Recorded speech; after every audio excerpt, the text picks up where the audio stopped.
रहस्यमयी पेड़। एक गांव में संतोष अपने परिवार के साथ रहा करता था। संतोष का एक बेटा था जिसका नाम था मोनू। मोनू बहुत ही शरारती था और हमेशा इधर उधर डोलता रहता था। ज्यादातर उसका गांव में ही घूमने में दिन निकल जाता था, जिस वजह से संतोष काफी ज्यादा परेशान रहता था। हे भगवान, एक ही लड़का है, वो भी कितना शरारती। पता नहीं इसका क्या होगा। आप ऐसा क्यों कह रहे हैं जी? हमारा बेटा कितना अच्छा है। हाँ, वो तो दिख ही रहा है। थोड़ा और बड़ा हो जाने दो, तब देखना ये कितनी सारी लड़ाइयाँ लेकर आता है। अजी ऐसा कुछ भी नहीं होगा। आप तो बिना फालतू में ही परेशान हो रहे हैं। आप इसका इस साल एडमिशन करा देना। ठीक है, मैंने बात तो की है एक दो स्कूलों में, देखते हैं कहाँ पर इसका एडमिशन होता है। अभी वो दोनों बातें ही कर रहे थे, तभी वहाँ पर मोनू आ जाता है और वो अपने पिता से कहता है, पिताजी, मुझे कार चाहिए है। बेटा, मेरे पास इतने पैसे नहीं हैं जो मैं तुझे रोजाना नए नए खिलौने दिलवा सकूं। मुझे कुछ नहीं पता, मुझे तो कार चाहिए चाहिए चाहिए चाहिए। और ये कहकर वो फिर से चला जाता है। ये देखकर संतोष को बड़ा ही गुस्सा आता है। धीरे धीरे समय गुजर रहा था। समय के साथ मोनू और शरारती होता जा रहा था। और एक बार जब मोनू अपने दोस्तों के साथ खेल रहा होता है, तभी उसका दोस्त श्यामू उससे कहता है, चले यार, आज गांव के बाहर खेलने चलते हैं। मैंने सुना है गांव के बाहर बहुत ही बड़े बड़े पेड़ हैं। अच्छा, ये तो बहुत ही अच्छी बात है। हम लोग वहाँ पर झूला झूलेंगे। ठीक है, तो चल, मैं रस्सी ले आता हूँ अपने घर से। और ये कहकर श्यामू रस्सी लेने चला जाता है। कुछ देर बाद वो रस्सी लेकर आ जाता है। इसके बाद वो लोग गांव के बाहर चले जाते हैं। गांव से बाहर आने के बाद वो लोग देखते हैं कि वहां पर बहुत बड़े बड़े पेड़ थे, जिनकी लताएं बहुत ही बड़ी बड़ी थी। ये देखकर मोनू बड़ा ही खुश होता है और वो अपने दोस्त से कहता है, अरे यार, यहाँ तो झूला डालने की जरूरत ही नहीं। यहाँ तो हम इन लताओं से भी झूल सकते हैं। ये कितनी बड़ी है ना। और ये कहकर वो एक पेड़ की लता से लटक जाते हैं। वो पेड़ बरगद का पेड़ था।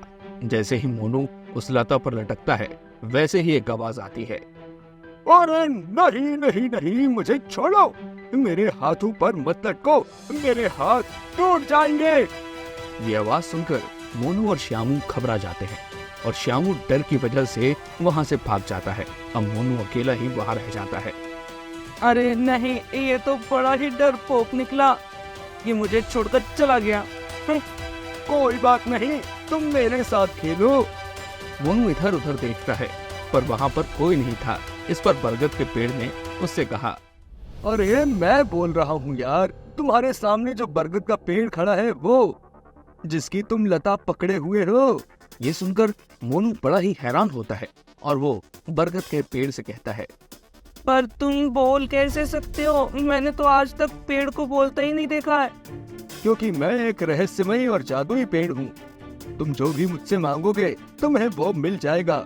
मैं 500 साल पुराना पेड़ हूँ, 500 साल। ये सुनकर मोनू बहुत ही खुश होता है।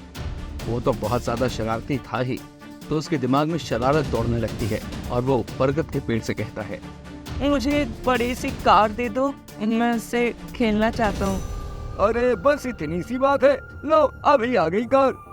और ये कहते ही वहाँ पर एक कार आ जाती है, जिसे देखकर मोनू बहुत ही खुश हो जाता है और वो कार से खेलने लगता है। काफी देर खेलने के बाद वो बरगद के पेड़ से कहता है, अच्छा, तो मैं चलता हूँ, कल आऊंगा, ठीक है। और ये कहकर मोनू अपने घर चला जाता है। अब तो मोनू रोजाना ही उस बरगद के पेड़ से खेलने के लिए जाया करता था। समय गुजर रहा था। संतोष काफी हैरान था कि मेरा बेटा जाता कहाँ है, क्योंकि वो गांव के बच्चों के साथ खेल नहीं रहा था। और एक दिन वो श्यामू से कहता है, अरे बेटा, मोनू तुम्हारे साथ नहीं खेल रहा है, वो कहाँ है? पता नहीं अंकल, वो तो हमारे साथ कितने दिनों से नहीं खेल रहा है। वो गांव के बाहर चले जाता है। ये सुनकर संतोष काफी हैरान हुआ। वहीं दूसरी तरफ मोनू उसी बरगद के पेड़ के साथ खेल रहा था। तभी वहां पर लकड़ी काटने वाले आ जाते हैं और वो उसी पेड़ को काटना शुरू कर देते हैं। इस पर मोनू उनसे कहता है, अरे नहीं नहीं, इस पेड़ को मत काटो, इससे चोट लग जाएगी। अरे बच्चे, पेड़ों को भी कहीं चोट लगती है क्या? चला जाओ यहाँ से, हमें हमारा काम करने दो। नहीं नहीं, तुम ऐसा मत करो प्लीज, वरना ऐसे खून निकल जाएगा। पर वो आदमी मोनू की बात नहीं सुनते हैं। तभी वहां पर संतोष आ जाता है और वो देखता है कि उसका बेटा उन आदमियों से कुछ बातें कर रहा था और वो काफी दुखी भी था। उसे इस तरह दुखी देखकर संतोष उसके पास जाता है और उससे कहता है, क्या हुआ बेटा, तुम इतने दुखी क्यों लग रहे हो? देखिए ना पापा, ये इस पेड़ को काट रहे हैं। ये रहस्यमय पेड़ है। अरे बेटा, पेड़ भी कहीं रहस्यमय होते हैं क्या? चलो तुम यहाँ से। पर मोनू अपनी जिद पर अड़ जाता है। वहीं उन लोगों ने अपना काम शुरू कर दिया था। जैसे ही वो उस बरगद के पेड़ की लता को काटते हैं, वैसे ही उससे खून निकलने लगता है। ये देखकर वो लोग भी हैरान हो जाते हैं और इस पर मोनू उनसे कहता है, मैंने कहा था ना आप लोगों से, इसमें जान है, पर आपने तो मेरी बात भी नहीं मानी। ये देखकर उन आदमियों को समझ आ जाता है कि मोनू सही कह रहा था। वो लोग वहां से चले जाते हैं। उनके जाने के बाद वो पेड़ कहता है, तुम्हारा बहुत बहुत धन्यवाद जो तुमने मेरी जान बचाई। बरगद के पेड़ को बोलता देख संतोष भी काफी हैरान हो जाता है। इस पर बरगद का पेड़ उनसे कहता है, आप हैरान मत होइए, मैं रहस्यमय पेड़ हूँ। आपके बेटे ने बिल्कुल ठीक कहा था। अगर आज ये नहीं होता तो आज मुझे काट दिया जाता। आपका बेटा बहुत होशियार है। ये सुनकर संतोष बहुत ही खुश होता है और इसके बाद संतोष अपने बेटे मोनू के साथ घर आ जाता है। और अब मोनू रोजाना उसी पेड़ के पास खेलने जाया करता था और अब इससे संतोष को भी कोई दिक्कत नहीं थी। वही मोनू को जो भी चाहिए होता था वो उसी पेड़ से मांग लेता था। तुमको एक बात पता है पेड़, मेरी ना किस्मत बहुत अच्छी है कि मुझे तुम मिले।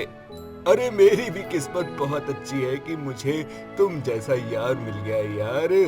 मोनू, इतने समय से मैं अकेला था और जो भी मेरे पास आता था वो मुझसे डर के दूर भाग जाता था, लेकिन तुम आज मेरे दोस्त हो। मैं बहुत खुश हूँ यार तुम्हारे साथ। तुमसे भी तो मेरी हर ख्वाहिश पूरी हो जाती है। तुम तो मेरी जिंदगी का अजूबा हो, अजूबा। तुम्हें पता है, मेरे पापा आज तक मुझे हर बात के लिए डांटते हुए आए थे कि मैं ऐसा करता हूँ, मैं वैसा करता हूँ, मैं बहुत शरारती हूँ। लेकिन मैंने जब से तुम्हारे साथ खेलना शुरू किया, उन्होंने मुझे कुछ भी नहीं कहा, क्योंकि उनको भी तुम पर पूरा भरोसा है। मोनू, तुमने मेरी जान बचाई है। मुझे भी तुम पर पूरा भरोसा है। मैं मानता हूँ कि तुम शरारती हो, लेकिन बहुत ही नेक दिल के इंसान हो। तुमने ऐसे समय में मेरी जान बचाई है कि उस समय में कोई भी होता तो वो अपनी जान की परवाह करता। यार, अब तुम ऐसे बार बार बोलोगे तो मैं शर्मिंदा हो जाऊंगा। अरे भाई, तुम खेलो, बताओ क्या चाहिए। आज मैं तुमसे और कुछ नहीं मांगता, बस मैं आज ये मांगता हूँ तुमसे कि तुम मेरे साथ हमेशा रहो। अरे हाँ मोनू भाई, मैं तुम्हारे साथ हमेशा रहूंगा। अब तो ठीक है ना? अब तो खुश हो जाओ। ये तो दोस्तों, हमें इस कहानी से ये सीख मिलती है कि हमें हमेशा दूसरों की मदद करनी चाहिए। अगर हमारा दोस्त किसी विपत्ति में है तो हमें उसका साथ देना चाहिए, और वो दोस्त चाहे पेड़ हो, नदी हो, पहाड़ हो या फिर कोई भी आपका पालतू जानवर, क्योंकि जान तो सब में बसती है ना। चलिए मिलते हैं फिर अगली कहानी में।